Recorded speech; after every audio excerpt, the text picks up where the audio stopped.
Welcome, my darlings, to my humble chateau. Please make yourself very comfortable. Relax your mind and release your imagination to me. I will bring you a story to entrance and entertain. Perhaps a frightening one. Perhaps a steampunk. Perhaps a bit of mythology. Anyway, sit back, enjoy, and subscribe to me.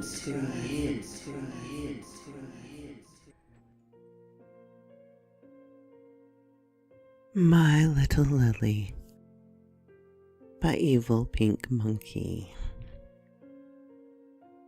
Lily was born on October 12th, 2006. Too much breath. She came into this world a chubby, bright-eyed baby. The only issue was her lungs. She was born very slightly premature and had to spend some time in the NICU. It was devastating as a mother to leave her there, but I knew she would be coming home soon.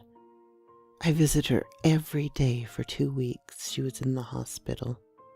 She was doing well, but the staff let me know that she was a very fussy baby. It seemed as though she cried more than any other children. Come to think of it, the other babies cry less now that she's here, said the NICU nurse to me when I visited. This didn't really strike me as odd, considering all babies are different. I chalked it up to Lily just being upset over the tubes and machines attached to her body. Holding Lily was always such a calming experience. All my nervousness and sadness melted when I held her close to me. I would gaze into her big blue eyes, and the entire world would be right. When Lily finally came home, I was elated. I had her nursery all set up, decorated with flowers and owls.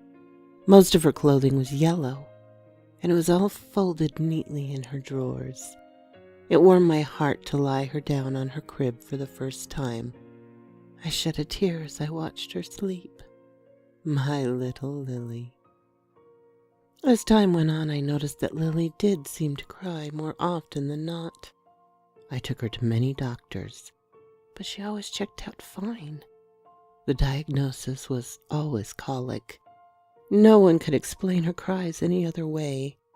I gave her tummy drops before feedings as directed, but it never seemed to help.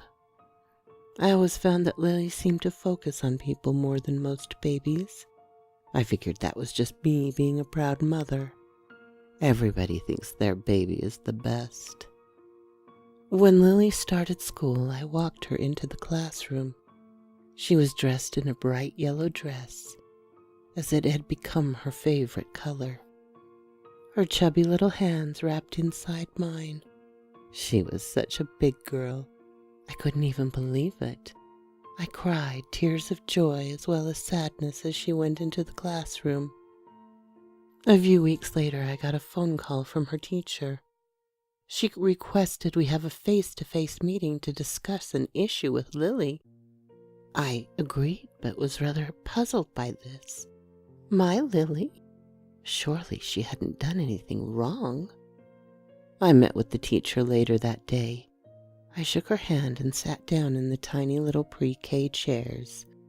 I swallowed my nervousness down and listened intently as she spoke.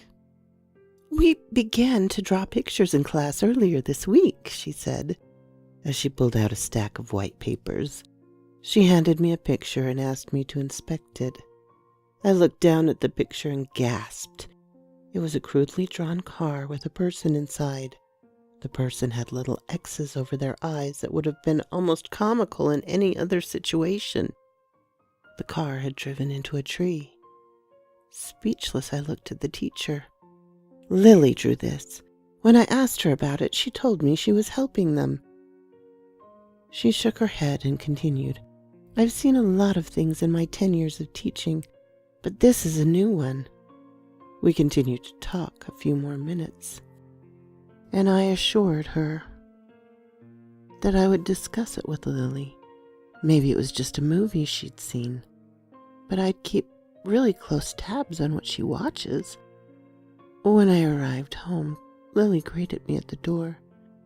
Grandma is crying, she said.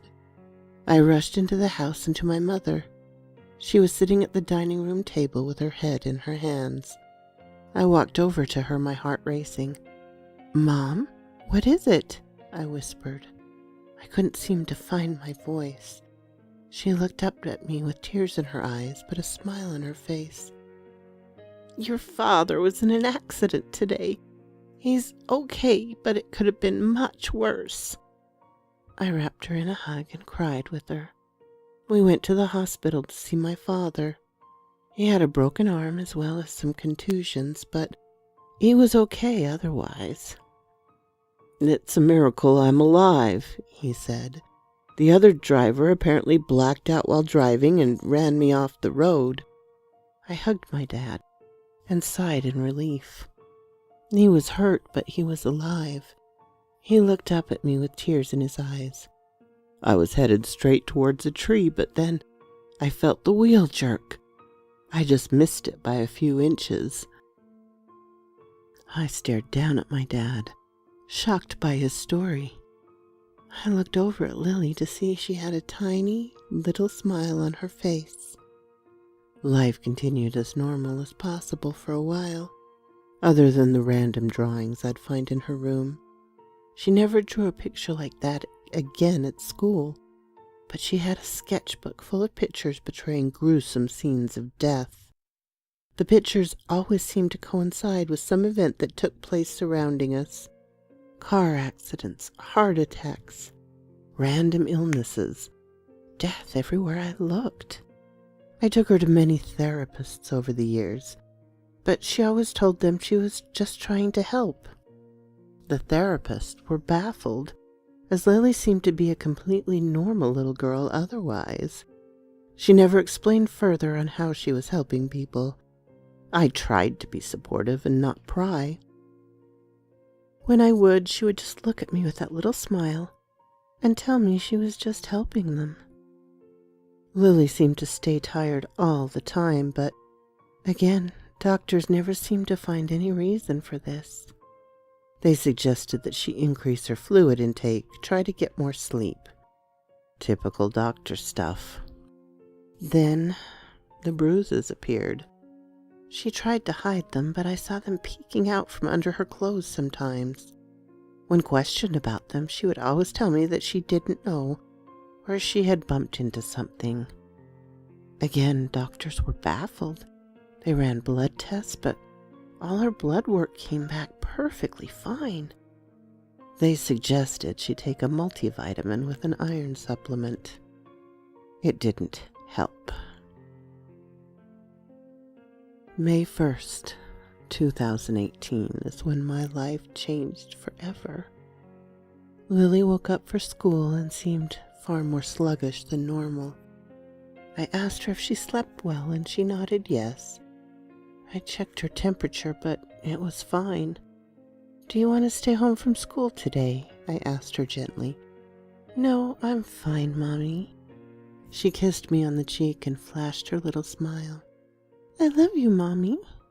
She grabbed her backpack and went outside to wait on the bus. I watched her out the window, my heart filled with love.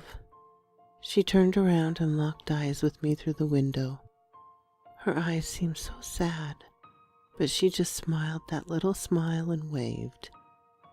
She stepped onto the bus and blew me a kiss. My Lily. How proud of her I was. On the way to work that day, I was T-boned by a drunk driver. The impact was terrible. The sound of metal bending and glass crunching all around me was deafening. My car was wrapped around a light pole, and they had to use the jaws of life to cut me out. I was bloody, broken and in terrible pain. But I was alive. Maybe it was just my imagination, but I felt something wrap me up right before the impact. It was like someone put their arms around me and held me tight. I woke up in the hospital later that day, surrounded by my family. "She's awake," my mom said. Almost screamed. Tears were streaming down her face as well as my father's. They wrapped me up in a big hug and cried for a minute. "It's okay, guys. I'm okay." I was taken back by the level of emotion they were exuding. Sure, it was a bad accident, but I was okay. My mom pulled back and looked at me with sad eyes. I looked around the room for Lily, but I didn't see her. "Did Lily stay at a friend's house?" I asked. I could understand they wouldn't want Lily to see me like this. My mom started sobbing and shook her head no. My heart began to race, and the room started to close in. "Where is Lily, Mom?"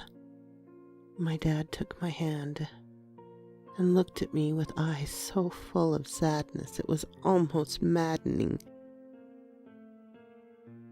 "Lily's gone, baby.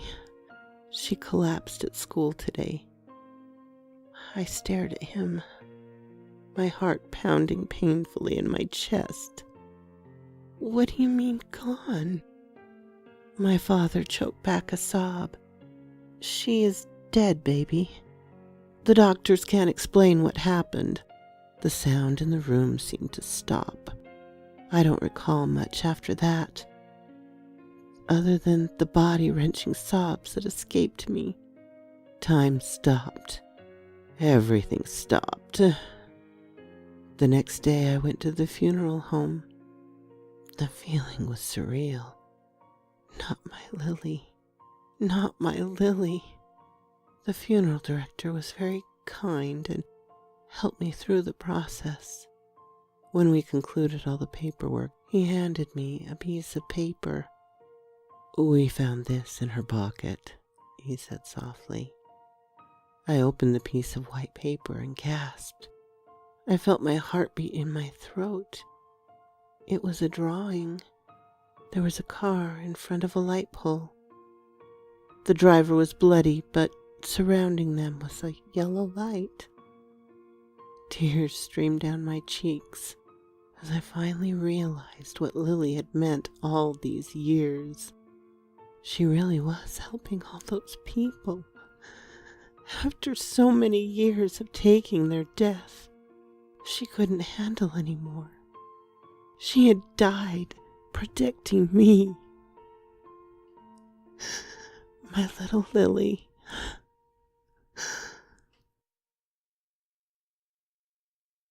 So quoth this raven.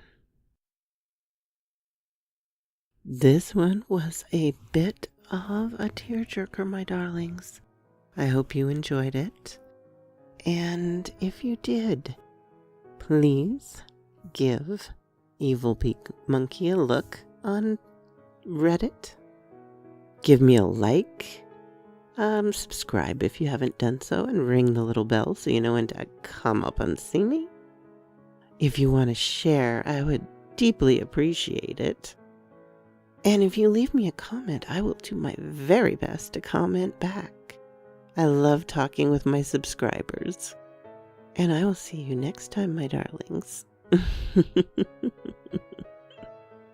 Farewell.